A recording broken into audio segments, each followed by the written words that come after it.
well, it doesn't even do that. We're not even stimulating the receptor anymore. Nitroglycerin will become nitric oxide.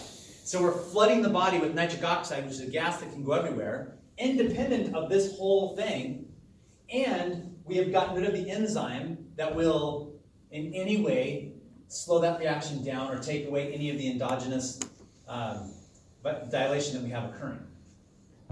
Does that make sense? Now we only have a positive feedback loop in the context of vasodilation. We good there? That's a G protein coupled receptor. An example of a G protein coupled receptor. And now we're talking about a different one. Mm-hmm. Right? Now we're talking about one that's dealing with a GLUT4 transporter. Does that make sense? And that GLUT4 transporter, I need to get out of here.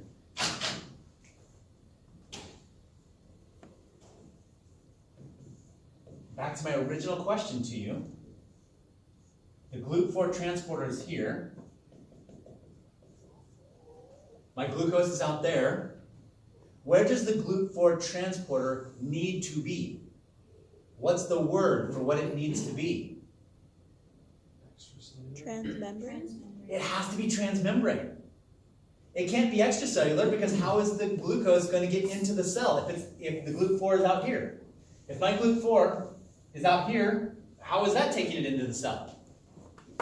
If my GLUT4 is against the membrane, right here, how is that getting the glucose in? What does it have to be? Transmembrane.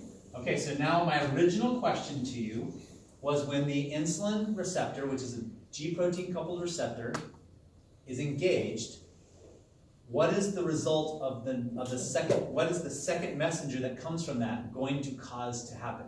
The G protein, or the GLUT4 to become transmembrane? That's right. The GLUT4 transporter will become transmembrane. So I'm going to engage an insulin receptor over here that is bound to a G protein coupled receptor. Now the G protein coupled receptor is going to lead to the GLUT4 transporter binding and becoming transmembrane. Does that make sense? Mm-hmm. So then what we have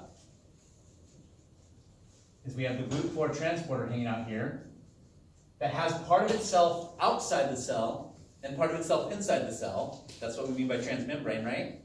And it can interact with glucose. And once it does that, the glucose is facilitated through that GLUT4 protein. For a specific amount or a specific amount of time? For as long as it's sitting there, right? Usually it takes that glucose in and then it's back. It one brings it into molecule the and cell. then it's done? Yeah, and then it brings it into the cell. My insulin receptor continues to be engaged, and we continue to have the second messenger here.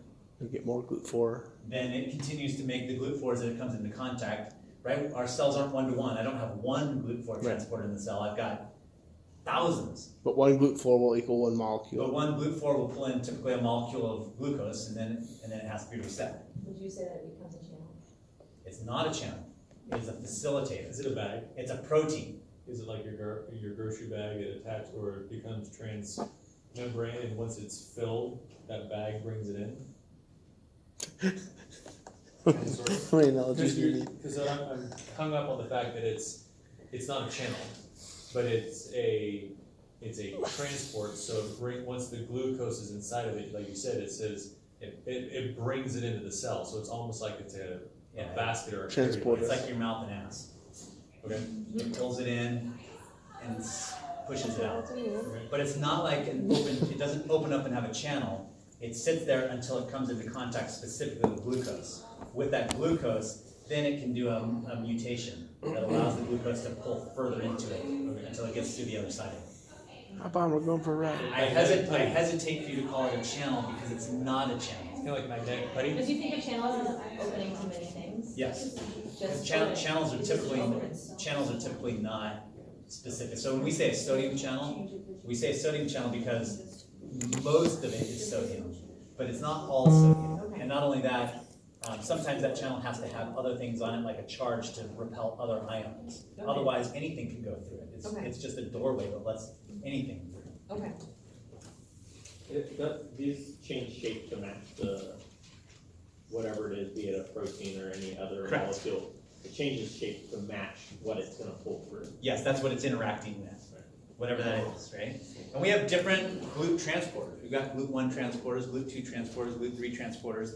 GLUT4 transporters is the transporter that's active during, that's active based on an insulin receptor being activated during rest. Like GLUT1 transporters are not activated via insulin, they're activated via exercise. That's why a diabetic who's exercising can have glucose into the cells even without the insulin. That's why exercise is so good for diabetics, is because it helps them to use glucose in a way that goes away from the insulin process.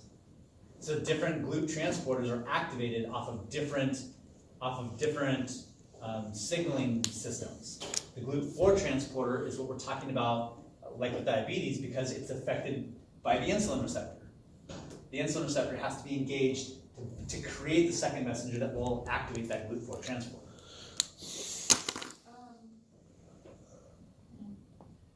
I was gonna just verify what you just said, but you said it. Okay? Does that make sense so far? Good. The problem that we have with diabetes, specifically type 2 diabetes, is that this receptor, if they, what's the word for a diabetic?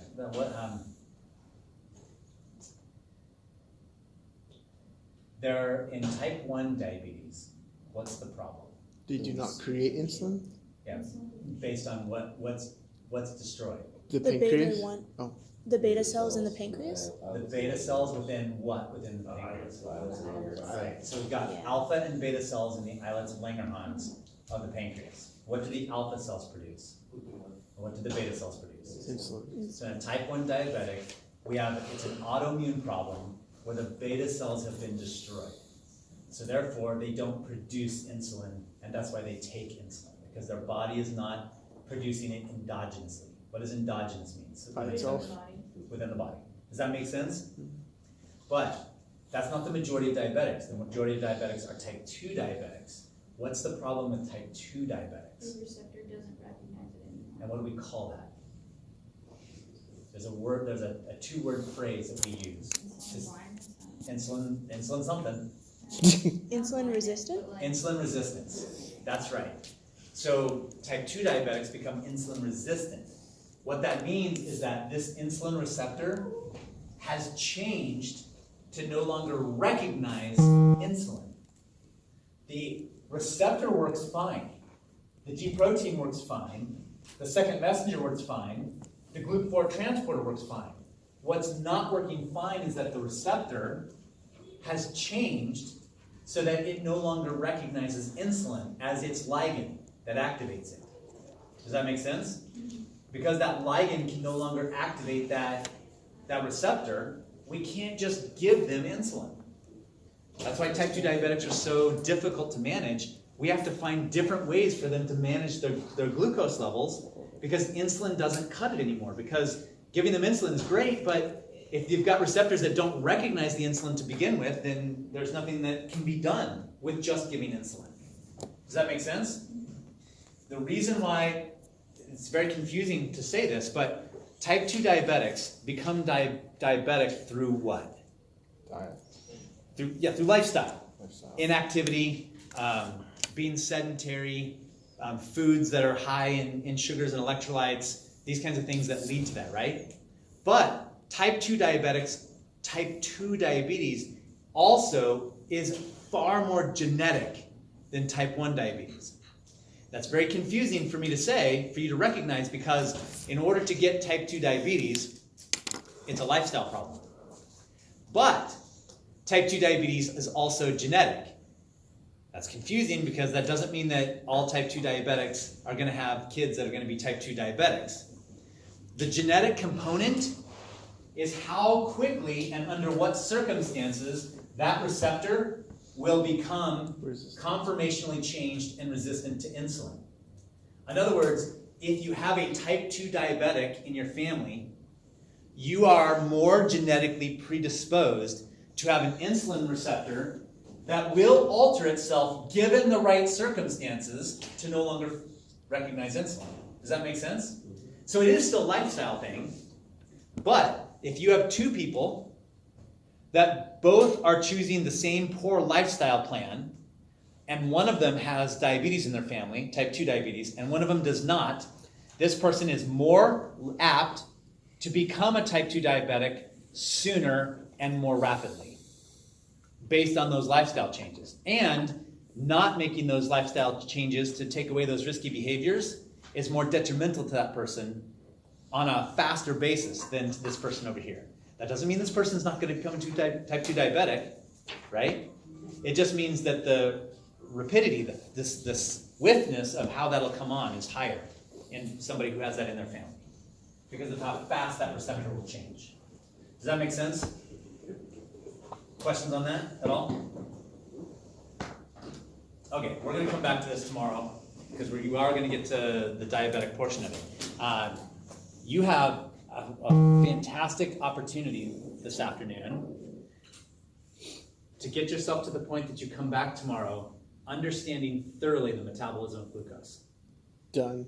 And I want you to understand how, I'm not going to take you through the Krebs cycle. Don't waste your time in the Krebs cycle. That's fine. I don't care that you know all the enzymes of the Krebs cycle. But you have to understand the relationship between insulin, glucagon, glucose, what organs that we're dealing with right there, and what's going to happen if we don't regulate blood sugar properly. What organs will be affected down the road with us not being able to regulate that. I'm not asking you to define diabetes. I'm asking you to understand glucose and what's going to happen with glucose. Diabetes is just something that we'll get along the road. Does that make sense? Questions? Fantastic. Go home or whatever. Yes, ma'am. So the different transporters all allow glucose input under different circumstances. Right. Okay, because they have